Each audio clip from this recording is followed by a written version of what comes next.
Hello everybody, and welcome to my definitive guide on mission making for Arma 3. Today we're going to take a look at how to start an editor and get a mission ready to be put into your remote desktop. So let's just say we're going to play on Altus. Ignore all these are all part of a mod pack for my unit. Let's go ahead. Alright, so we've loaded in and we are on a base map. Nothing besides the vanilla assets are put on this map. No respawns, nothing. You would not be able to play at all on this map unless you had some type of editor file, but we don't. So that's why we're here. Okay, so to start with the basics, spawning units, very simple. It's going to be actually similar to Zeus and all that good stuff. So all your units, props, civilians, everything, all going to be over here. It's all going to be in this little assets menu. You can choose between single objects, compositions, which are very useful, especially with props. We'll get to that later. Triggers and waypoints and all that stuff, I don't really use that much because nowadays you can kind of do a lot of stuff in Zeus and cover most of that. But if you are making a mission file, these are very important. But we're not going to be covering triggers or waypoints or anything today. Systems, usually the only important ones that you want to have down are some MCC things or possibly some stuff in ACE. Maybe like a sitting module if you want people to be able to sit down in a chair. Moving on, markers are important. So if you want to have anything predisposed on the map beforehand, you can always say, well, we're going to say this little hill is an ambush point, so we can put that down there and we can spin that around. And there you go. We're going to go ahead to move into actually spawning things and setting up a little base. Alright, so I've found a little airfield over here at the northeast side of Altus. It looks like a pretty good little sandbox area to spawn people in, maybe do some missions later on.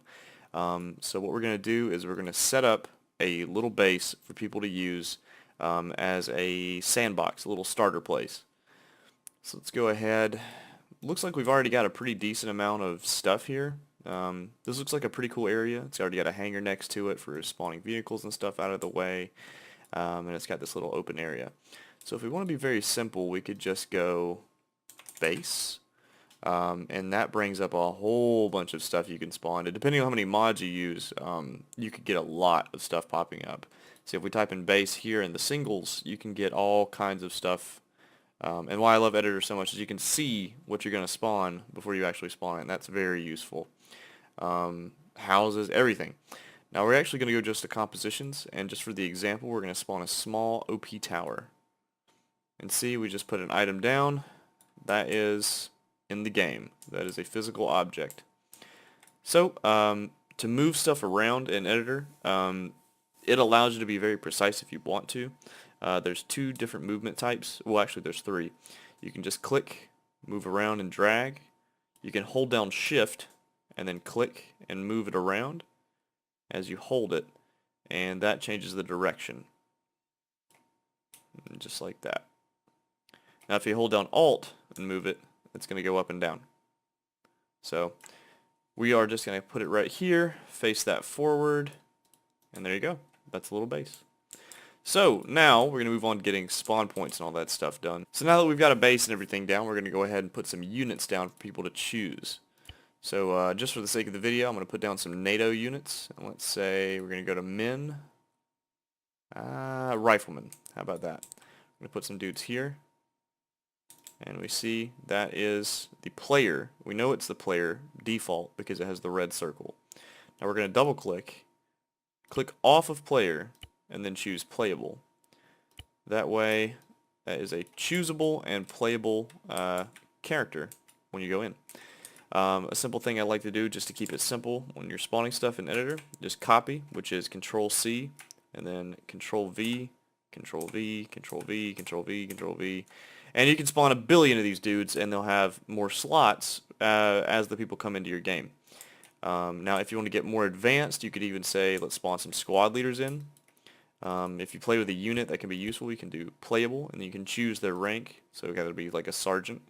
Or if they're a medic, you can choose engineer or medic stuff. I usually, if I'm going to spawn a combat lifesaver, I make sure I just give them doctor in the unit. So now that squad leader will be able to do Ace, advanced healing, and all that stuff with mods, but I'll probably cover that in another video.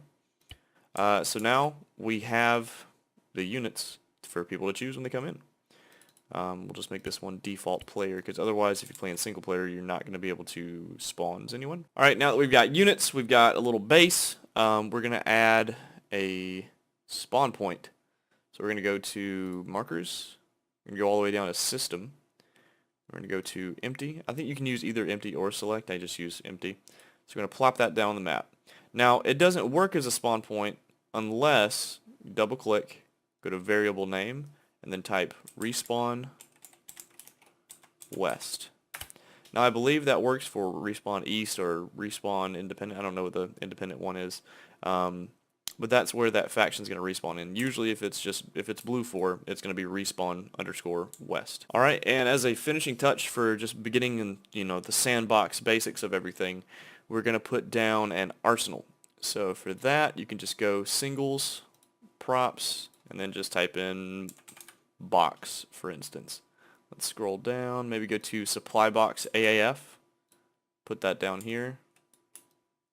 You can angle that around whichever way you want. You may go up or down, side to side.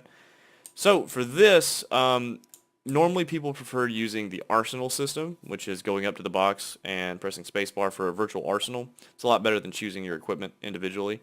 So what we're going to do, I do it all the time. We're just going to shift tab, web browser, and then we're going to go Arma 3 Arsenal. Arma 3 Arsenal. We're going to go to videos, and there's one that, yes, full Arsenal tutorial. This guy is the best. I feel bad because most of these are probably just for the 5 seconds it takes to come in here and copy paste this little script right here.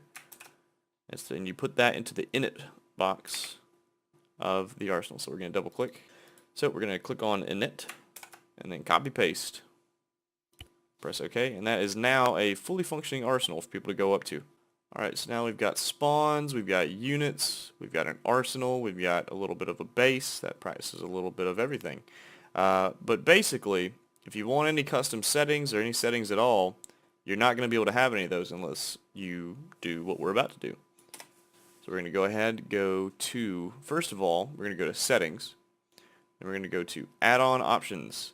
So for right now, these are highly customizable, once again based on what mods you're using.